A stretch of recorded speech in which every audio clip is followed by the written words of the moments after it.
Welcome to the video on appositives. I will be your host, Mrs. Fulmer.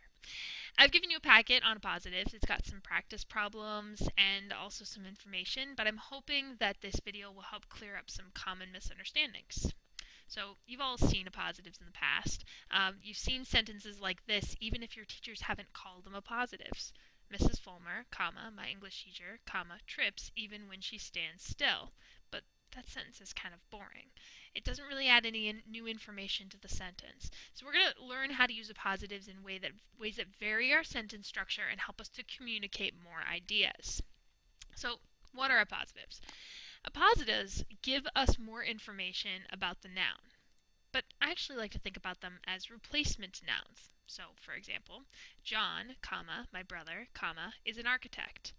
Now, if we think about my brother as a replacement noun, we could just say, my brother is an architect. Leave the name completely out of it. My brother and John would work equally well as the subject of this sentence, but we include both to provide that extra information. Appositives are nouns. They will often start, for that reason, with a or the, because those are articles that begin nouns.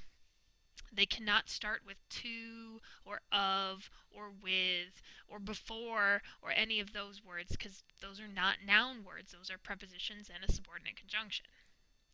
So when we think about punctuating appositives, we've got kind of two types, but one is the type we're really going to work with. So we have essential appositives, and they're usually quite short. Things like, my teacher, Mrs. Fulmer, asked me to stay. That sentence would be too vague unless I included the name. So I do include the name with my teacher.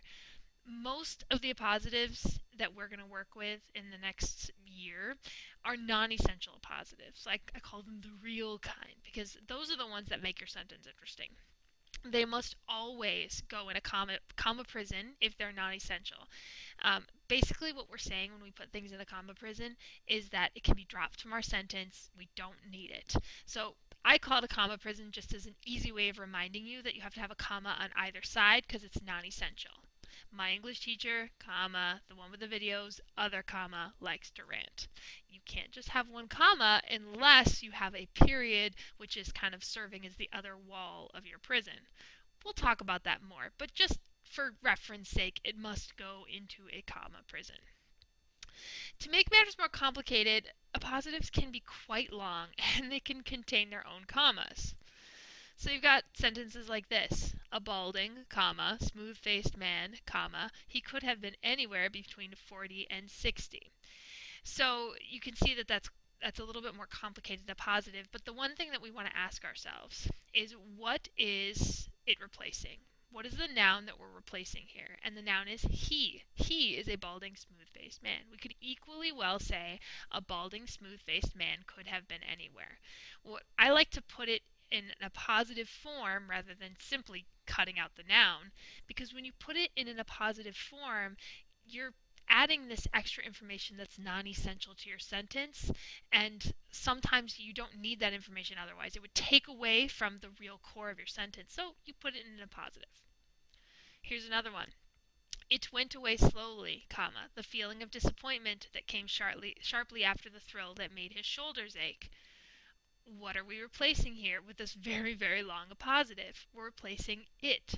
What went away slowly? It was the feeling that went away slowly. Now, a word of warning here. Appositives must be directly adjacent, that is next to, the nouns they replace, otherwise it can get very confusing. So if we say, Mr. Beatty gave Mrs. Fulmer a pencil, now I want to add an appositive. Mr. Beatty gave Mrs. Fulmer a pencil, comma, the red-headed one. Now, that kind of makes it sound like the pencil is a red-headed pencil, but I don't think that that's what we mean. What we actually want to say is, Mr. Beatty gave Mrs. Fulmer, comma, the red-headed one, comma, a pencil. You have to put the red-headed one next to, adjacent to, the noun that you're replacing, and some grammar books will say that you're modifying the noun you're replacing, otherwise it's going to make it sound like another noun is being replaced. But as long as they're adjacent to the noun they replace, they can go anywhere in your sentence. You can have openers, appositives, one of 11 brothers and sisters, comma, Harriet was a moody, willful child. You can have subject-verb split put in the middle of your sentence. A man, comma, a weary old pensioner with a bald, dirty head and a stained brown corduroy waistcoat, comma, appeared at the door of a small gate lodge. Notice how we're replacing man in that one, and in the one above, we're replacing Harriet. Or you could have it at the end of your sentence. The boy looked at them, comma, big, black, ugly insects. Now, I like this sentence especially because it's unclear before we get to the appositives just exactly what them is. Here's another one. Hour after hour he stood there, comma, silent, comma, motionless, comma, a shadow carved in ebony and moonlight. Now, you might be asking yourself, how is it possible that the appositive that's underlined is not directly adjacent to the noun, which we're replacing, which would be he? But if you notice in the sentence, there is no other noun. There's no way of us confusing what a shadow carved in ebony and moonlight is referring to. It's clearly referring to he, because that's the only noun in the sentence. So, why are we studying appositives? We're not studying appositives just so we can punctuate correctly. We're not studying it so that we can pass the ACT or because we want to sound nerdy. In fact, if you don't call it an appositive all the time, you might get confused, but that's not really the issue. It's not about calling it the right thing.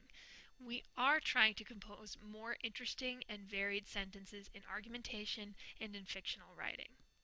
And the more that we do that, the better writers that we will be.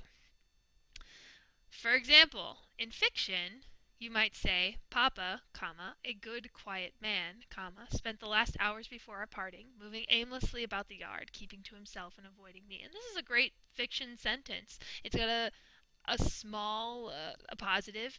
I want to push us to use appositives in argumentation, however. So we've got this sentence. Advertising has created a need for unnecessary products.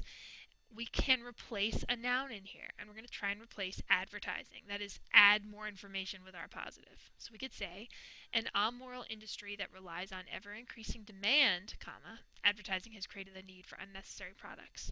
So in doing so, we've given more information on what advertising is. We've actually made an argument in our appositive. One of the things we're going to do is unscramble sentences as we're starting to learn how to use appositives. This will get us kind of into a flow with where things go and what appositives look like. Now, here's my rule. You must write out the complete sentence every time. You will never learn anything if all you do is write A, C, D, B on your piece of paper. Instead, when you rewrite the sentence, your brain gets rewired to understand how these sentences work. So we're going to unscramble this, put this in the order that it goes in, and provide punctuation. Unscrambled, we would get this. She struggled as usual to maintain her calm, composed, friendly bearing, a sort of mask she wore all over her body. What is the mask? It's the bearing. It's her facial expression, which is what a bearing is. So you can see that bearing and the sort of mask are right next to each other because that's the appositive. So now I hope that you're ready. You are going to be taking a quiz on Edmodo just so that I can see how you've picked up on some of these ideas, and we'll start practicing in class tomorrow. Good luck.